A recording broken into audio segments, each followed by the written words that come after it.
Welcome into the coach's office. We got a great episode for you today as we're talking NBA free agency, and we're making some way too early predictions on the football season, NFL, NCAA. The women are playing soccer right now in the World Cup. We got a lot coming at you. And it starts now. The following is a special presentation of the coach's office. I never punt on Madden. Go Noles. I don't even know what roll tide means. I mean, let them in. What is there to lose? Oh, yeah. Yeah, all right. Glad to have you in here. Why was everyone so concerned with the outfield play for the movie to be called Angels in the Outfield? Where'd you get your shirt? Foot Locker? Uh-oh. Murphy's calling. And now your hosts, Kyle Donahue and Matt Ripley. How's it? Welcome into the coach's office. My name is Kyle Donahue along with Matt Ripley. We're here kicking off Season 2 of the coach's office. Season dos for all our Spanish-speaking Ooh, our members. friends. A lot to talk about. You know any other languages? No. Me either. I struggle with English. We've got NBA free agency. We talked about it on the website.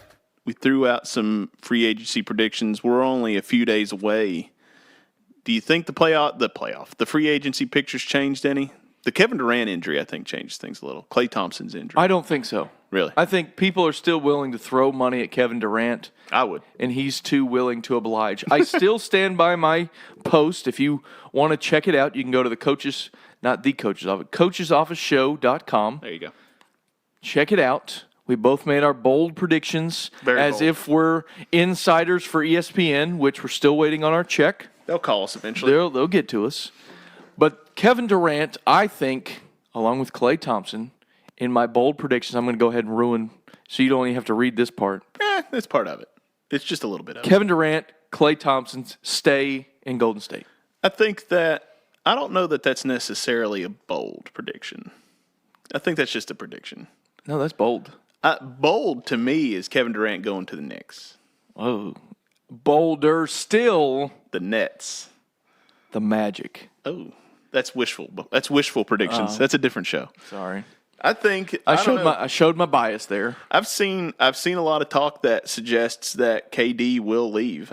People are still saying that he's headed to New York, be it Brooklyn, be it the Knicks, and actually on Get Up, I think it was Jalen Rose made the comment on ESPN there that if he's going to go to New York, he's not going to go to the B team of the market, the Brooklyn Nets. So I was like, that's bold. But I think the Nets, they are talking that they only want Kyrie if KD comes with him. And so the KD situation, I think, took a turn with his injury because now I could see him playing it safe and signing with Golden State. I don't know. To me, I think he still needs to shop around. As a Knicks fan, I'd like to see him in New York. Klay Thompson, I think he stays. I don't think he was ever leaving. He's a two-man show. He is not a franchise guy, which He doesn't have to be, though. But see, I thought that about James Harden. I didn't expect him to be a franchise guy, and he's done pretty well with Houston. He was actually the third man in OKC. So Low man on the totem pole. for him to be able to carry the Rockets the way that he has, but Klay Thompson's just not that guy. I don't think Klay's going anywhere to be that guy. Yeah. Though he's looking at the Clippers, he's looking at the Lakers. If you go to the Lakers, obviously, as you've heard me say before, the LA LeBrons. If you go to the LA LeBrons, you're not going to be the number one guy. Or you may not even be number two. And I don't know if they want you to be the number one guy. They're just going to say, stand over there, get open and shoot, score. Stand in the corner. Get us 25 and be good. I think Durant, it just come out recent days that he's turned down his player option. So one thing I thought he would have done is keep that player option for one more year. Right. Get yourself healthy because he's out. He's going to be out the whole next year. Get yourself healthy and then go somewhere else and try and get a max contract. But I guess he's thinking otherwise. Nobody can offer him as much as Golden State. He turned down like $50 million, I think. And if you go to Brooklyn, let's say you go to Brooklyn or the Knicks, are you going to win the title with the Knicks? The East, to me. No, don't give me that. The East is wide open. James Dolan is probably one of the craziest owners. Excuse me. Whoa. We're not allowed to say owners. I don't know if you've seen this in the news. Owner is not a good word. What do we need to call them? They're talking about governors. To me, that's I feel worse. like that's worse. Yeah, I feel like it's worse as well. Hello, Governor. I mean, I think, and I talked with somebody the other day. I think when you talk owner, you're not talking about owning people. It's the right? team. You own the team. Like you a own business. You the don't contract. own the employees. Yeah. So, I don't know. It's getting a little silly. But I think you may feel whatever. I think that Kawhi Leonard more now. Had the Raptors not won the NBA title, I think now there's a better chance at him staying in Toronto. Yeah, and Masai Ujiri is talking about staying as well. The Wizards were going to throw $10 million a year. I'll leave anywhere for $10 million a year. We'll see, y'all. I'm going to the other coach's office for $10 million a year. Hey, we'll see it. Wow. Thanks. Good to know. I'll keep that in my back pocket. But I think Kawhi ends up. I think it's a two-man race, two-team race between the Raptors and the Clips. I think he ends up staying. Actually, the Lakers are throwing their hat in the ring a little bit. He's keeping an eye on if they can. The problem with the Lakers, the LeBrons, is they don't have enough cap space for 3 dudes. Yeah, they're trying to rework that right now to get another max, but I don't know if that'll work. And if he goes to LA, I think they win. Oh, and no doubt about it. Especially with the Wounded Warriors now. I mean, they're not going to be. I think they're still going to be competitive. I think they'll still be tough. I mean, you got Seth Curry that can drop 5 threes back to back to back in any game and bring them back. I really thought that they were going to stumble into another title. I thought that they were going to still be able to piece it together and beat the Raptors. The way they reacted after Kevin Durant went down, I thought they would. Game 5 or Game 6? What was the last game? Game 5 is when he got hurt, and then Game 6. I thought they were going to win Game 6. If you can't beat that Warriors team that was on the court without Thompson, without Durant, I thought, my gosh, it's over. Yeah, they're going to come back and win this game. They're going to have Game 7, and you never know what happens in Game 7s. And they're going to win. They're going to pull it out. But like I said on the other one of our other old podcasts, I said nobody's going to beat the Warriors. I'm going to go ahead and take that, rescind that statement, put an asterisk next to it, and say nobody's going to beat the Warriors with their team. Right. Not the B team. I think if Kevin Durant's healthy, Klay Thompson's healthy. Oh, it's no. Klay Thompson sat out a game. Yeah. I think nothing. Not trying to take anything away from the Raptors. They played great and they did what they were supposed to do. But I think the Warriors were just better. I think Steve Kerr proved that he's an actual coach. I think a lot of people were giving him the benefit of the doubt with the hand that he had dealt. But I think that because I think Mark Jackson or somebody even mentioned on the telecast that the lineup that they had on the floor at a couple given times was a lineup that has no business being on the floor. The G League. You look like the G League out there. And he's like, there's no way that I would have these 5 on the floor together in an NBA Finals basketball game. And he made it work. Yeah. I mean, that was pretty impressive coaching on his part. So I think Durant stays. If he goes anywhere, I think it's to the Nets. I don't think it'll be the Knicks. The problem with the Nets is, for them, they're talking about signing Kyrie first. Yeah. So do you sign Kyrie, who's labeled damaged goods, and then go after Durant? And then if you don't get Durant, you have Kyrie, and that's it? Do you try and sign them both at the same time? I just don't know. It's going to be interesting to watch. And then you got a bunch of second-tier guys. Kemba. Danny Green, Kemba. Jimmy Butler. Butler. The daggum 76ers better throw their money at Jimmy Butler. Yeah, my gosh. They better give him the 5. The process is about to run out. Yeah. To me, the most unpredictable is Kyrie Irving. I don't know what he's going to do. There's talks of him still showing up in L.A. with the Lakers. Him and KD have been connected to the Knicks, to the Nets. I mean, I don't know. I like Kyrie. He's a Duke guy. He's pretty smooth with the basketball. Great operator. Here's the problem I have with Kyrie. You play in Cleveland with LeBron. You're the second guy. You're the Robin, right? He's not happy. He wants out. Wins a championship, not happy, wants out. You go to the Celtics, and you're supposed to be the Batman. And you don't like that either. You can't handle whatever. All the pressure. You can't. I don't know if he can't handle the pressure, but he didn't like whatever. Didn't like Boston was well structured. So what does he want?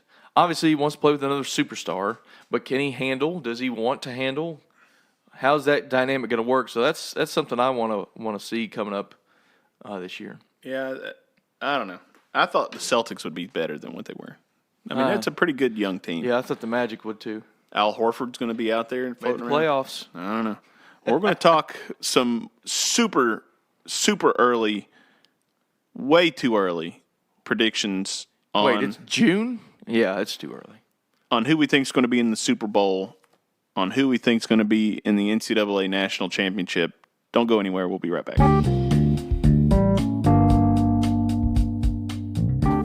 Hey guys, this is Natalie, and I hope you all are enjoying this episode of The Coach's Office. I'd love to have you tune in to my show, Classic Throwback, where I talk all things retro and pop culture. Find my show on your favorite platform and hit the subscribe button. And check out my website, classicthrowbackpodcast.com. And we're back. Now time for our super early NCAA predictions for who's going to be the national champions. And also our super Bowl, super early Super Bowl predictions. Super something. Super Sunday in When is June. When is the Super Bowl? February? Oh, shoot, I don't know. It seems like it was just yesterday. It seems like we just got past it. We're calling a long shot. We're predicting our Babe Ruth shot right here. You heard it here first. All right, go ahead. Let's start off with Super Bowl. Okay, on the Super Bowl side, I don't necessarily know who's going to win it all per se. No. Okay, we'll go there. Then you can pick your We'll break it down. So on the NFC side, I think you're going to have the Falcons and the Rams, maybe the Saints, fighting for the NFC spot. On the AFC side, I don't think you can ignore the Chiefs, and of course Tommy. I think Tommy's going to be there with the Patriots. I don't want him to be, but I feel like he's going to be just because. And so that's who I think those 5 teams are going to be the best in the NFL. Falcons, Rams, Saints on the NFC side, I think are fighting for their spot. Chiefs, Patriots. I think Super Bowl, Falcons, Patriots rematch. Falcons win it all this time. Ooh, is that fan speak or is that? That's probably Analyst. 92% fan speak, but there's 8% of me that logically thinks that could happen. Way to be objective. There it is. I definitely go with those top teams. I think San Diego, they made a run last year. I think they have a good shot. You look at the Jets. Oh. The Jets are kind of slowly building. You've got Cleveland. Oh, I almost forgot because I didn't even write Cleveland down. Holy They just cow. popped in my head. If they can keep that dysfunction OBJ? together, Sheesh. moving in one direction, now we're getting into bold. Baker Mayfield's going crazy talking about Sam Ehlinger from Texas. Do you see that? No. What the heck? He's saying he doesn't like me and I don't like him. The kid's in college. Leave the kid alone. You're a professional Good athlete. grief. But if they can hold everybody together, I think Freddie Kitchens will do a good job. yeah. He's kind of a young guy, kind of on their level, I guess. But he seems to know what he's talking about. I think the Pats, obviously, Pats will be there. It'll be Pats and Chiefs, I think, down to the end on that side. Hopefully, Maybe the Browns? hopefully the Bucks. Let's throw them in there. Who? Let's throw if we're gonna predict, might as well predict my team, right? You got to throw them in there. Bucks. Hopefully, I think Arians will do a good job. I think so. Maybe bring them back to the playoffs at least. When's the last time? Super Bowl year? No. They've not had a playoff win since. Yeah, you they won haven't had a Super Bowl. playoff win then. Good times. When was that? The early 2000s? Yeah. AD or BC? Silence. That's stupid. What a terrible joke, everybody. I think the Go Bucks. ahead and I hope for your at sake. the Matt Ripley. I hope Send him your the terrible- Falcons and the Bucks are in the NFC Championship. game. Ooh, I'd kill you. We'd win. We'd win, and we beat Cutter, our old head coach. Get some of that. Okay. We'll see how that. Get outta here. We'll see how that works. All right, shifting gears. Don't say anything. Shifting gears. Whoa, I don't know if you saw that on ESPN with LeVar Ball. But anyway, shifting gears, NCAA. Who you got? Who we looking at? Here again, the dang Patriots of the NCAA, the Alabama Crimson Tide, of course, they'll be hanging around. I think Clemson has reloaded. I think they're going to be pretty tough. To me, the college ranks could be probably one of the most wide open years it's been in a while. Last year, it was obvious. Clemson, Alabama. There was no way around it. I think it'll be interesting to see what Jalen Hurts does with Oklahoma and see if he can make them competitive. And, of course, the Tennessee Volunteers. I think it's their time. They've not won a Tennessee BCS fans. championship I didn't mean to laugh over you. in this millennium. So I think it's time to bring a title to the 2000s for the Volunteers. Now, that is 100% fan speak right there. So we went the whole 2000s decade. Right. Now we're into the teens. The zeros, no championship. Almost the 20s. Now we're in the teens and still nothing. But it's almost time. The roaring 20s. You guys wait until 2098? Feels like 98. I'm going to hold on for that. Feels like 98.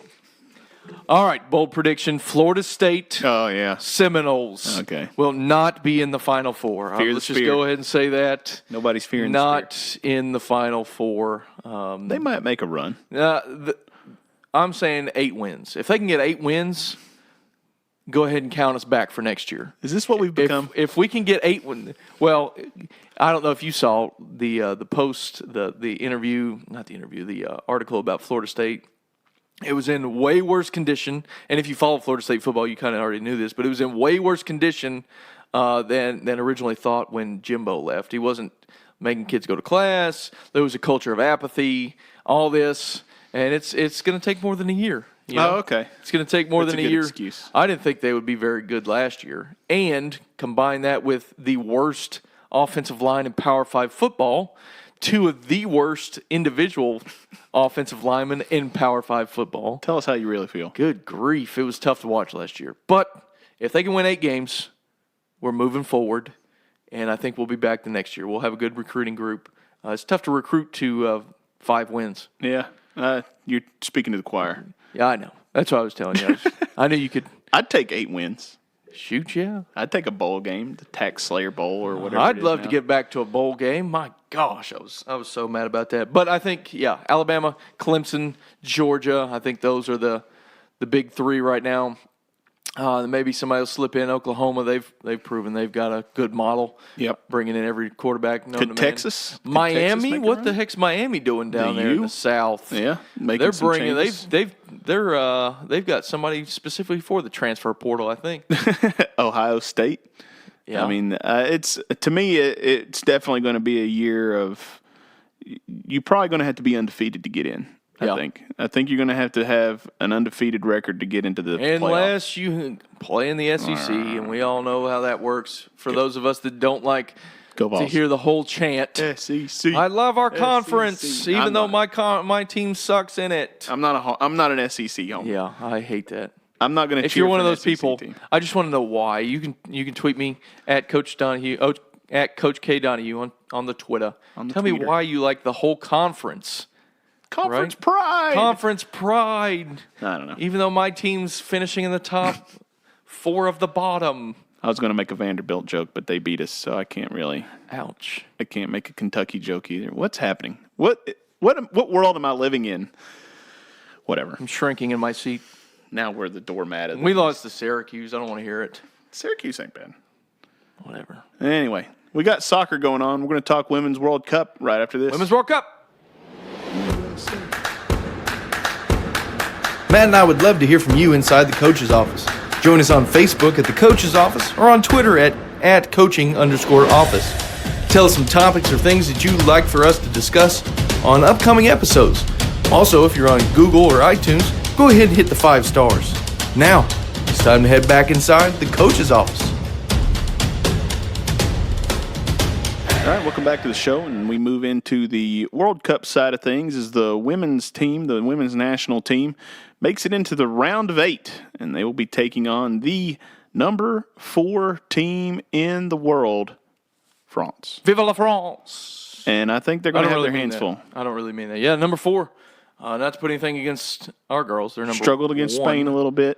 Our women number 1 in the world. So if you didn't watch the game against Spain, the knockout rounds, you lose, you're done. This is where the American men try and get to. Maybe you can get there. But anyway, next time. so they played Spain. They won 2-1. They had 2 penalty kicks. One at like the 7th minute, 6th minute, 7th minute. Made it. Spain came right back down the field and scored. within 2 minutes. So at the 8-minute mark, it was 1-1. Up until about the 75th minute, we got a PK, a tackle in the box. Got a PK, scored it 2-1. USA all the way. USA. USA. USA. Yeah. I believe that we will. So now they take on France. France, number 4 in the world, and the host country. Oh. I think the Spain game was a good wake-up call for them. Yeah. They kind of ran through everybody in the qualifying rounds, and so I think that kind of made them realize that they're going to have to play their best on both sides of the ball. And now that they're down to the round of 8 teams left in the world, and they're one of them. And I'm glad that they made it out against Spain. But now I think it really gets tough. They get past France, they might have a pretty good shot at this. Yeah, thing. I think if they get past France, they got a great shot. On their side of the bracket, it's Norway versus England. So they'll play them in the round of 4. On the other side is Germany versus Sweden and Italy versus the Netherlands. So there's a great shot. If they can get past France, which it won't be easy, but if they get past France, they'll be looking to bring their 4th World Cup championship back to the great United States of America. Go Fighting Eagles. What? The Eagles. Isn't that our mascot? Are we not the USA Fighting Eagles? The Fighting Eagles? Everybody's got a mascot. We're the Fighting Eagles. Eagles. The Fighting Eagles. I don't think that's how it works. I think, I mean, you're on to something. If you look at England, they're like the 3 lions. They've got 3 Eagles. lions on their jerseys, and the women are the 3 lionesses. We're the 3 Eagles then. I think we're just the United States. The 3 Eagles. Top that, England. 3 Eagles. 3 Eagles with 4 championships. We're the 4 Eagles. 4 cups. Don't at me. That's happening. Another star on our jersey. We're the Americans. We're the Fighting Americans. I did see that only like 4 teams have ever won the Women's World Cup. Really? Yeah, and we're one of them. Boom. We've won 3. In your face. In your 3-lion face. I watched ESPN had a great 30 for 30 on the 99ers. Oh, It yeah. started it off. I haven't got to see that yet. It's pretty good. Don't spoil it. I don't want to know how it ends. We win. Ah, man. Dang it. Whatever. We win. Season 2. Season 2 is off to a good start. We've got a lot of coaches coming your way. Next week's episode, we'll have head coach of the West Green Buffaloes, Joe Case. He'll be joining us, so be sure to tune into that. A lot of great episodes coming in the long run. We're going to have a coordinator roundtable as football season gets underway. All the summer workouts going in full swing. We'll be talking to some offensive and defensive coordinators, also welcoming in some head coaches. And if you're a coach, we'd love to have you to talk about your coaching journey and to plug your program and just really get out there. And we're hoping to hear from a lot of coaches in the region, in the United States of America. United States. In the world. In the world. So we'd love to hear from you. If you'd like to be on the show, contact us on any of our social platforms. You can email us at thecoachesofficeshow@gmail.com. Pretty easy to remember. And we'd love to hear from you. Yeah, a lot of exciting things happening. Check out our website, coachesofficeshow.com. And we've got a lot of stuff coming out there, including our blog, so you can check those out. For Matt Ripley and myself, Kyle Donahue, we thank you for listening. Hopefully you have a great rest of your day. And if you're last one out, turn off the light and lock up the gates. Go Fighting Eagles. This has been a presentation of the Coach's Office, produced by Quotable Productions.